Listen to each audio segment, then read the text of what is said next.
Et salut tout le monde, j'espère que vous allez bien. Et oui, déjà très bientôt, le début de la saison de nos semis à l'intérieur. On le sait, on a super hâte, on veut préparer notre saison, mais ça va nous prendre un ingrédient super important qui est la base de nos semis à l'intérieur. Et oui, c'est le terreau. Maintenant, il y a plusieurs variétés, il y a plusieurs choix qui s'offrent à nous. On peut se procurer du terreau à semis, du terreau universel, mais est-ce possible de faire son propre terreau à la maison? Restez là, je vous dis tous les détails dans la vidéo, alors c'est parti!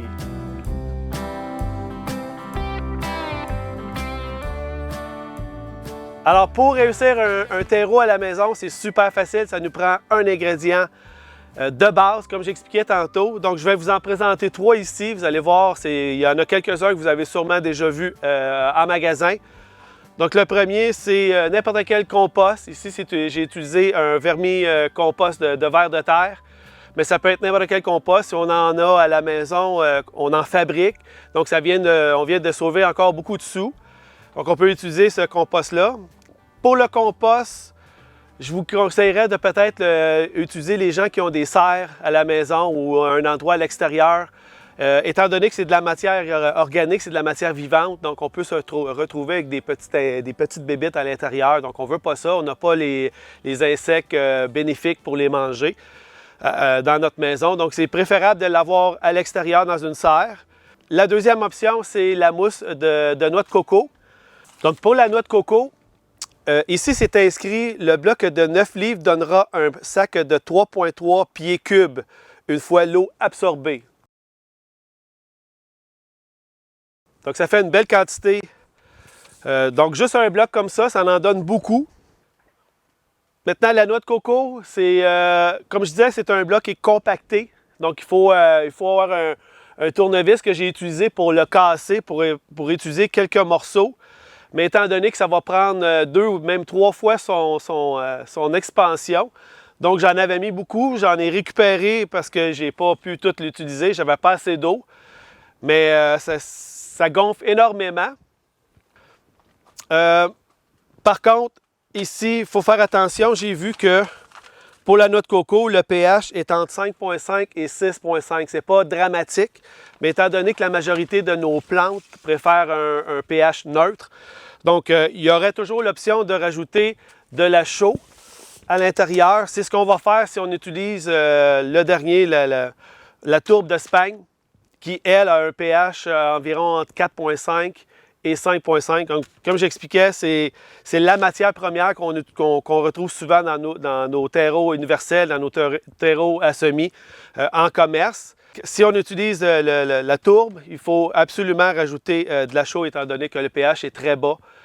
Donc, on veut juste le ramener à un niveau neutre pour le bien de nos plantes. Donc, ça, c'est les 3 choix. Par contre, on ne peut pas seulement les utiliser de cette manière-là, étant donné que c'est trois matières qui vont finir par se compacter à la longue, que les terreaux vont commencer à sécher.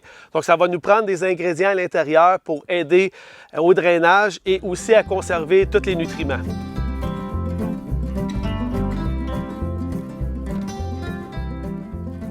Alors, on a nos 3 ingrédients de base qu'on peut utiliser facilement à la maison. Maintenant, pour avoir un meilleur terreau, on va avoir besoin de 2 autres ingrédients supplémentaires. La première, ça va être la perlite. Ce que c'est la perlite, c'est une extension de pierre volcanique. Super léger, donc c'est pas ça qui va rajouter du poids à notre terreau. C'est très, très, très fin. Il faut faire attention, manipuler avec précaution. On ne veut pas envaler ça parce que ça a tendance à virevolter. Donc, je suis dans un environnement ici qui n'a pas d'air pour le moment. Donc, la perlite, ça va nous aider à avoir un meilleur drainage. C'est très important. Donc, on évite aussi de trop arroser. Si on a tendance à le faire, bien, grâce à la perlite, ça va nous aider au drainage.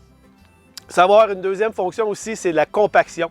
Ça va empêcher notre terreau de se compacter et de resserrer les racines, qui n'est vraiment pas très bon pour nos plants. Donc, ça va éviter la compaction.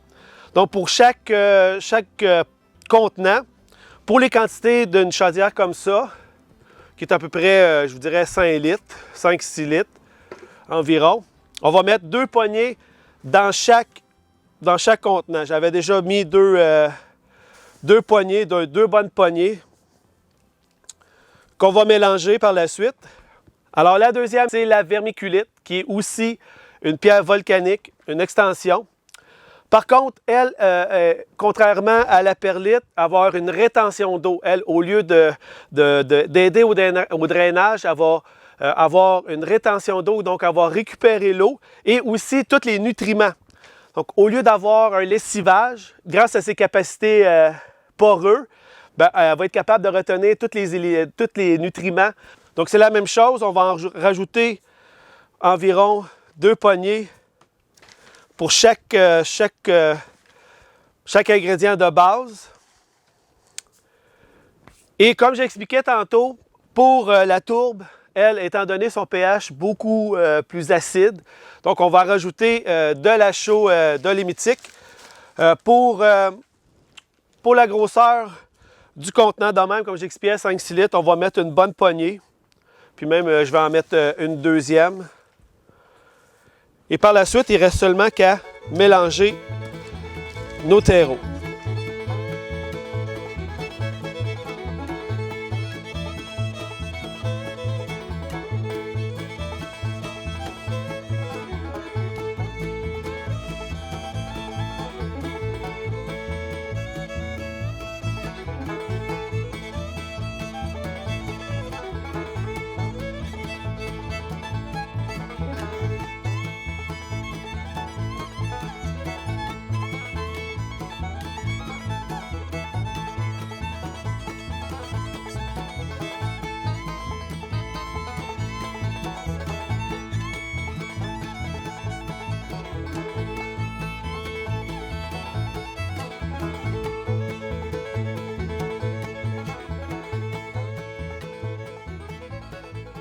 Donc, une petite erreur de ma part dans les quantités. Donc, j'ai rajouté 2 poignées de chaque de perlite et de vermiculite dans chaque contenant.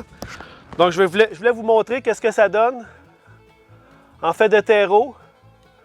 Donc, oui, on peut l'ajuster si vous trouvez que c'est pas assez, il n'y a pas assez de perlite parce que vous avez des problèmes d'arrosage. Donc, peut-être juste en rajouter une petite affaire de plus. Mais moi, 100%, j'y vais avec un terreau comme ça, fait maison. Celui-ci, c'était de la tourbe. Maintenant, la noix de coco. Donc, c'est la même chose. Ça nous donne une belle matière. Donc, celle-ci, j'irai n'importe quand. Une belle matière, c'est super, super agréable. Ça nous fait quand même une bonne quantité pour le peu qu'on a utilisé du bloc. Et la même chose pour le compost. Donc, c'est la même chose pour le compost de vers de terre. Donc, un autre super beau terreau à utiliser, qu'on pourrait utiliser à la maison. Plus pour l'extérieur.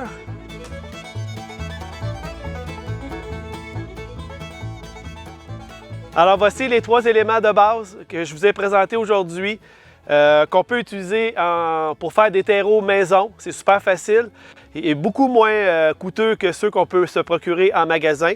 Si je prends comme exemple juste les sacs de perlite et de vermiculite qui valent environ 10 $, le format que j'ai choisi, mais j'en ai pour 20, peut-être même 30 occasions. Le sac de tourbe, c'est quand même pour un 33 livres, c'est environ 17 $. Le bloc de coconut qui va prendre, comme je vous expliquais tantôt, c'est 9 livres, qui va prendre 3,3 pieds cubes. Pour environ 17 $. Le vermicompost qui est un peu plus cher, mais c'est du compost, comme j'expliquais tantôt, dans des applications peut-être pour utiliser à l'extérieur pour éviter d'avoir de faire des infestations d'insectes à l'intérieur pour les raisons que je vous ai énumérées tantôt. Mais c'est 3 belles options pour se faire un petit terreau à la maison. Il y a juste la tourbe qu'il faut rajouter de la chaux dolomitique pour rajuster le pH. Mais sinon, c'est 3 belles options qu'on peut se faire de belles quantités à vraiment pas cher. Maintenant, poser peut-être la question, est-ce qu'on doit mettre du fertilisant à notre terreau à ce stade-là pour les semis? On n'en a pas besoin. On va en avoir On va en avoir seulement besoin quand les plants vont arriver à leurs 2 vraies feuilles, leurs 2 feuilles adultes, pas les premiers cotylédons, mais les 2 autres par la suite. Donc à ce moment-là, habituellement, on va faire soit du repiquage ou on va transplanter nos plants dans un contenant beaucoup plus gros. À cette étape-là, on peut commencer à mettre du fertilisant. Je vais vous faire une belle vidéo de tout ce que je vais essayer cette année avec des belles alternatives.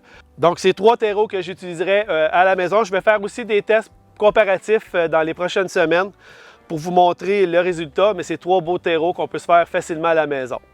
Alors, j'espère que je vous ai donné le goût de faire votre propre petit terreau à la maison. Vous avez vu, hein, c'est super facile. Ça nous prend seulement que 2 ingrédients plus celui de base.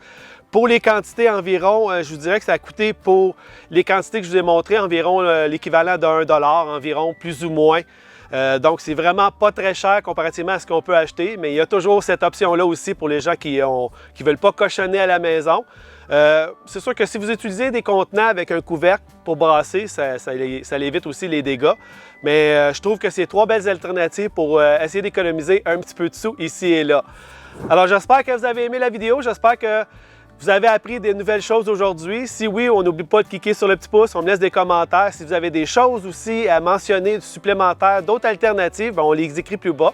Comme ça, les gens vont pouvoir en bénéficier aussi. Et on se retrouve prochainement pour une prochaine vidéo. Alors, merci, bonne fin de journée!